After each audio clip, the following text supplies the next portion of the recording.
Gente, então eu queria agora retomar nosso bate-papo. Agora vai ser um bate-papo mais sobre Automation Edge, vai ser com o nosso time. Mas antes eu queria chamar o Dreyer aqui da Existec. Palmas para o Dreyer, por favor. Para ele dar um recado. Dar um recadinho rapidinho. Um parceiro nosso nos ajudou, assim como a Auto nos ajudou. A Desk Manager é um parceiro nosso desde o primeiro evento. E só um recadinho esperto. Quem ainda não se cadastrou ali para ganhar os copos Stanley, ali na Desk, além dos que a gente vai sortear, eles vão fazer o deles.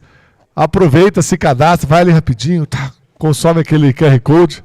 É a última chamada que depois vai fazer. Dreyer, por favor, fica à vontade.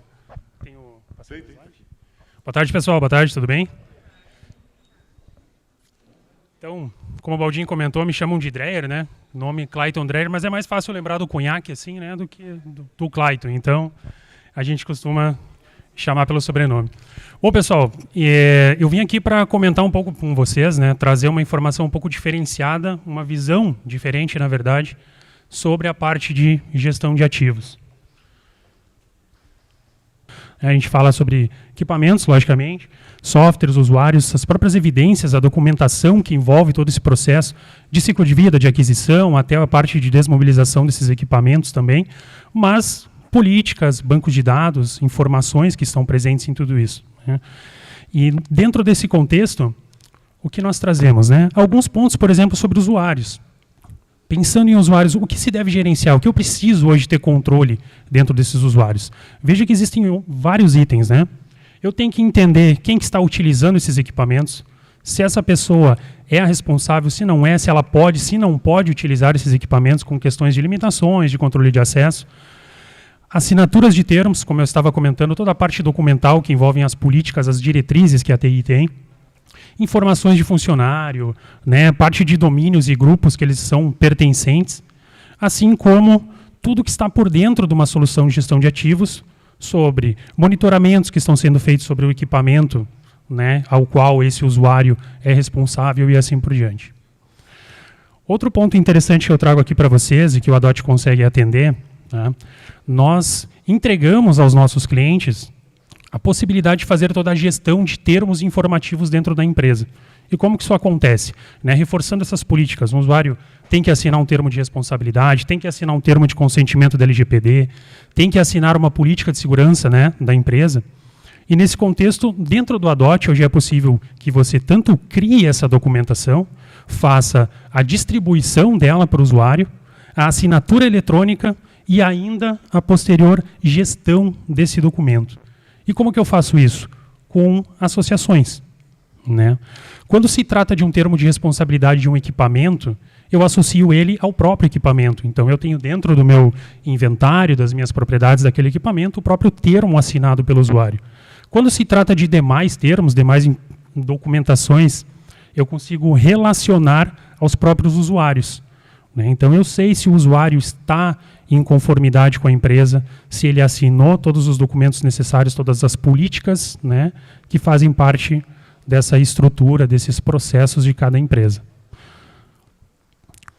Outro ponto que é muito importante quando se fala sobre gestão de ativos de TI é você ter um entendimento sobre todo o ciclo dos ativos, né? Desde o momento da aquisição ou do momento de uma alocação desse equipamento, né, até o ponto que vai se tratar com a desmobilização. Certo? Existem vários cenários no Brasil quando se pensa nesse tipo de critério de desmobilização de um equipamento, né?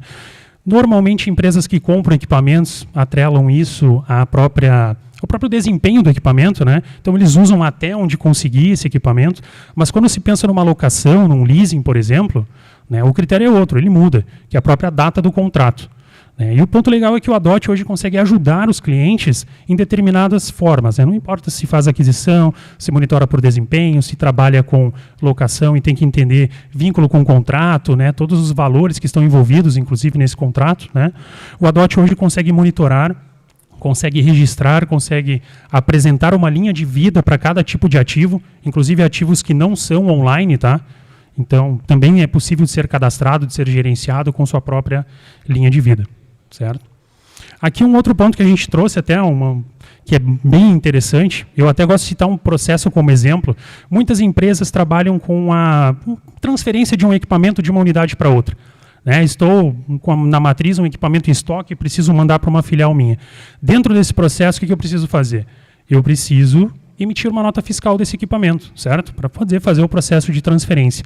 No ADOT, veja que você pode alterar o estado desse equipamento em estoque, colocá-lo em transferência com a justificativa do porquê esse equipamento está sendo transferido e ainda associar o próprio PDF da nota fiscal para servir como evidência dessa alteração de estado. Tá? Então eu consigo gerenciar e ter as informações do processo como um todo de forma evidenciada para que nada passe batido dentro desse processo. Né? Aqui o que eu trago para vocês é um resumo por grupo, uma visualização por grupo. Então, dentro da empresa existem várias unidades organizacionais, onde você consegue fazer toda essa separação, né, semelhante a um AD da empresa, né, onde você tem ali toda a estrutura. No ADOT, nós trazemos uma visibilidade dos estados aos quais esses equipamentos podem passar pelas suas principais etapas dentro do processo de ciclo de vida, que são as etapas de aquisição, configuração, operação e destinação desse equipamento. Tá? Então, esses equipamentos vão ficar trafegando dentro dessas etapas, dentro desses estados, durante toda a vida útil, até que chegue um momento que seja feita a desmobilização desse equipamento. Bom, pessoal, a ideia era ser bastante breve aqui, né, como o Baldinho comentou, e só citar, aqui eu trouxe um pedacinho, né, do que é a nossa solução. Hoje nós atendemos, então, esses 5 principais pilares, que são licenciamento, né, produtividade, segurança, conformidade e o ciclo de vida que eu trouxe um pouco aí para vocês também. Tá, pessoal? Qualquer coisa, estamos com o nosso stand ali, né, os contatos e tal, só vem ali bater um papo com a gente. Beleza? Obrigado, Dreyer. Palmas para a criança.